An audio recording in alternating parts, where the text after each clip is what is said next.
Hello, I'm Dr. Mikey Mewborn, and this is Leadership Development. Today we're looking at the topic, Envision the Future.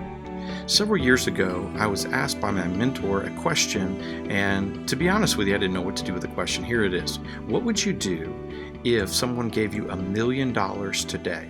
What would you do with it? Well, of course, I'd be pretty excited because I was barely making it at the time. I didn't have any money and just struggling even to eat meals daily, to put gas in the car, much less try to pay the bills and try to pay rent and things like that. But he asked a great question. What would I do? How could I envision the future? How would that impact my life? What would I do differently? What could I accomplish? And so I began thinking more and more and dreaming more and more about my future. And I started to write those things down, and then I created a path. How do I go get those things? And through that journey, I was able to accomplish some of the things that I wanted to do. So it's interesting when you think about that. Today, we're going to look at some of those things in our lesson. It's good to be with you. Let's begin our study. Hello and welcome to Leadership Development. Today, we're looking at the topic, Envision the Future. It's good to be with you. Let's begin our study. I want to start by imagining the possibilities. And one of the things that our book talks about is find meaning in the ideal. People want more than ordinary in this life. They want something bigger. They want to be a part of something bigger. And because of that, it's going to maybe dictate or determine some of the directions that they will go. Also, people want to achieve something great. If you look at this picture, it's a person trying to push a big boulder up a hill. Now, we would look at that and say that's an incredible feat. That's an amazing accomplishment to do that. He's giving all he's got to go over this mountain. Now, what would be great about that is to see the success story in that. And if we see that, we know that there's something there that can actually be done or accomplished, that people would surround him and be a part of that with him and try to do similar things. You might say, well, that's not what I want to do. Well, that's okay. It's just the idea of saying, I can do something if I put my heart and my mind into it and do all that I can to make it happen. People jump on board with those types of mindsets. Also, people want a success story.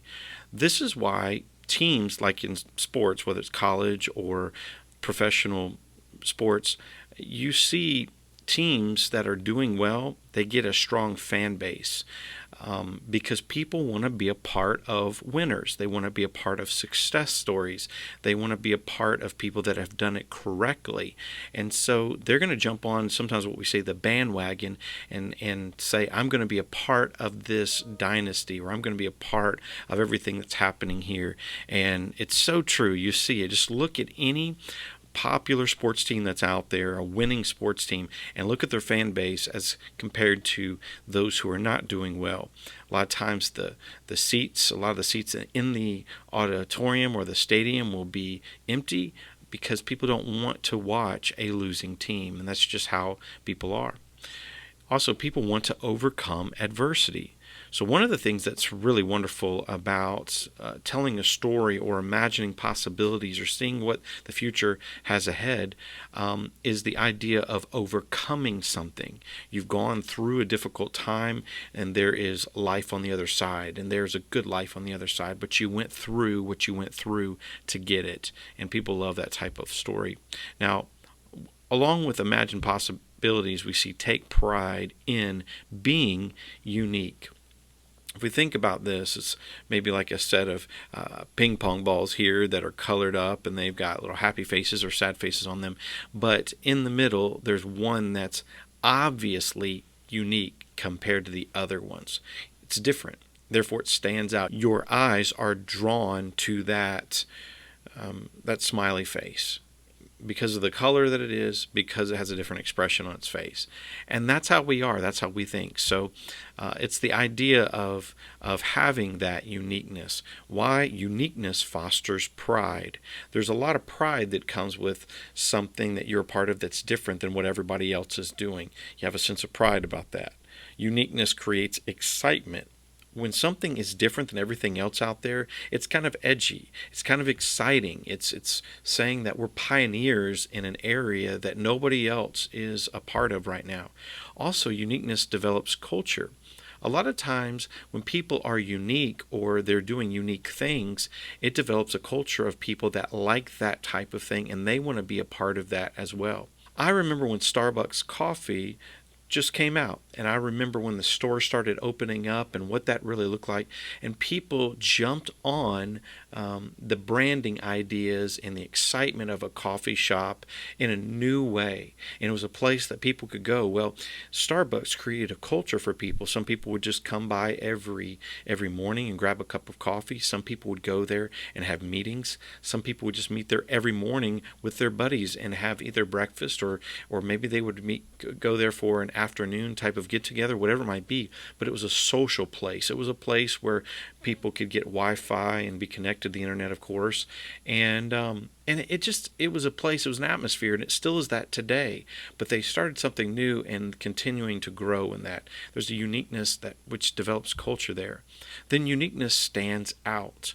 When something is unique or they're doing something unique, it stands out. People recognize it and say, that's different. I'm going to pay attention to that person, that music group, that new technology that's come out, this new athlete that has come on the scene that just seems a little bit stronger, a little bit better than everybody else. So uniqueness really does stand out in many ways, and people gravitate toward that. Also, make images for the future. This is one of the things when you're trying to imagine possibilities. One of the things you need to do is make images for the future. I believe that when we're talking about making images, it's this idea of telling the story. And you see in this picture, it's a person telling a story. And as they're telling the story, you can visualize what's going on. That's the idea of getting the story across. They can see it in their mind. Think about this for just a moment. If I told you to think about a red elephant that is standing on a fence post out in the middle of the field with a barn in the background and giraffes all around, you could probably picture that, right? And you could create that in your mind. Well, that's the idea of telling a story. It needs to be vivid. It needs to be something that people can see and people want to maybe experience depending on what it is. So it's creating mental pictures, telling vivid stories, letting people know where you are. So if you're talking about the future of a company, you need to be able to tell what that company looks like in the future. Let's say you're casting vision for a new church plant in an area. Well, what you're going to need to do is tell the story of why that place is different and what it will look like in 5 years from now.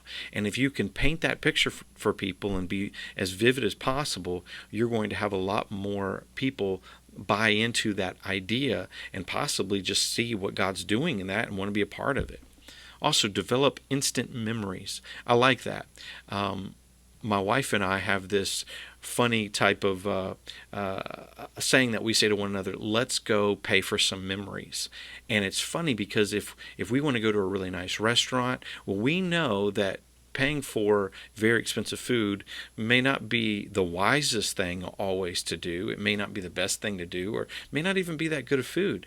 But one of the things that we know is that we're going to buy memories. We're going to go and create memories. It's the same thing when we go to places like Disney World or Disneyland. Even if we go to some kind of theme park like a roller coaster park.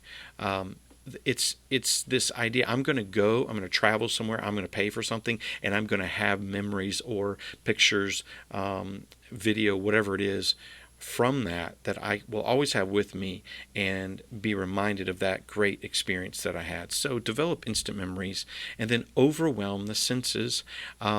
This is the idea that when I tell the story or imagine the possibilities or make images for the future, what I'm going to do is I'm going to overwhelm your senses by talking you into what it looks like. And sometimes you can hear somebody explaining something. For instance, we're going to go to a fair, or we're going to go to Islands of Adventure, Universal Studios, or something like that, or we're going to go to the beach.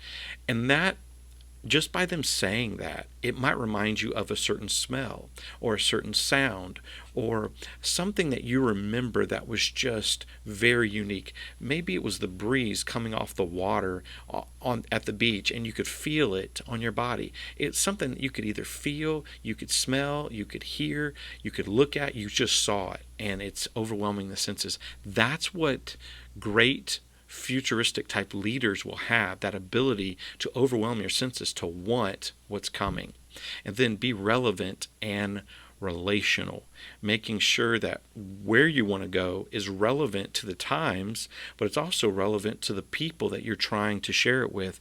These things are very important.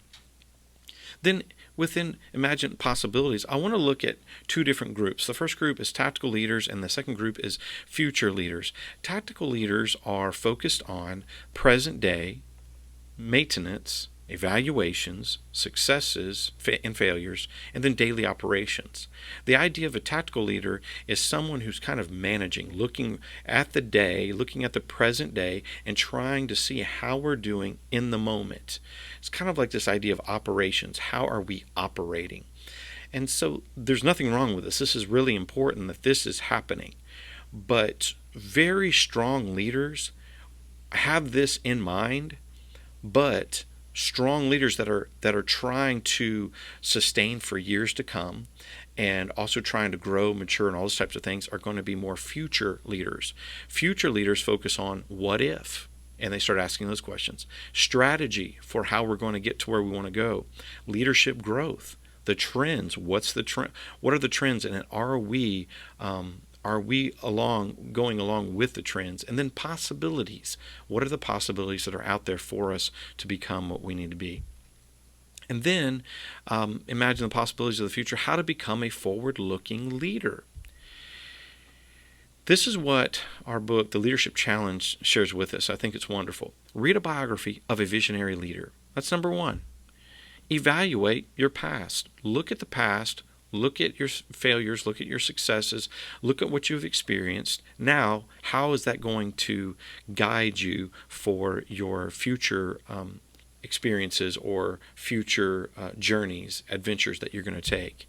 Then determine what you want to accomplish. Determine what you want to do.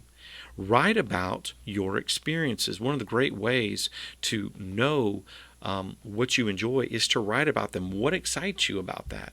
And then write your vision statement or your purpose statement, what you care about.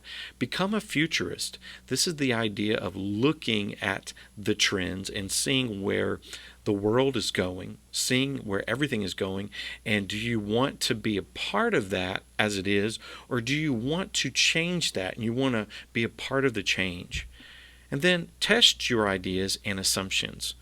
So create opportunities where you can test what you want to do. Create those opportunities. Maybe take some risks, not some major risks that will affect your family and affect your career and all those types of things, but test your ideas on something smaller and say, I like this, let's dabble with this, let's be a part of this and see where it goes. And I think that's one of the good ways to look toward the future. But this has been the lesson on Envision the Future. Good to be with you. Bye-bye. All right, that concludes our study today. You remember the question I asked at the beginning of our lesson today? And the question was, what would you do if you were given $1 million? How would that impact your life? One of the good exercises that I encourage you to do is to write down if money wasn't an issue and maybe location wasn't an issue, nothing was holding you back, culture, anything, and you just could do whatever you wanted to do, what would you do? I encourage you to write that down and then maybe start looking at a pathway to accomplish some of those things. It'll really help you and allow you to envision the future. Good to be with you. God bless you, and we'll talk to you soon. Bye-bye.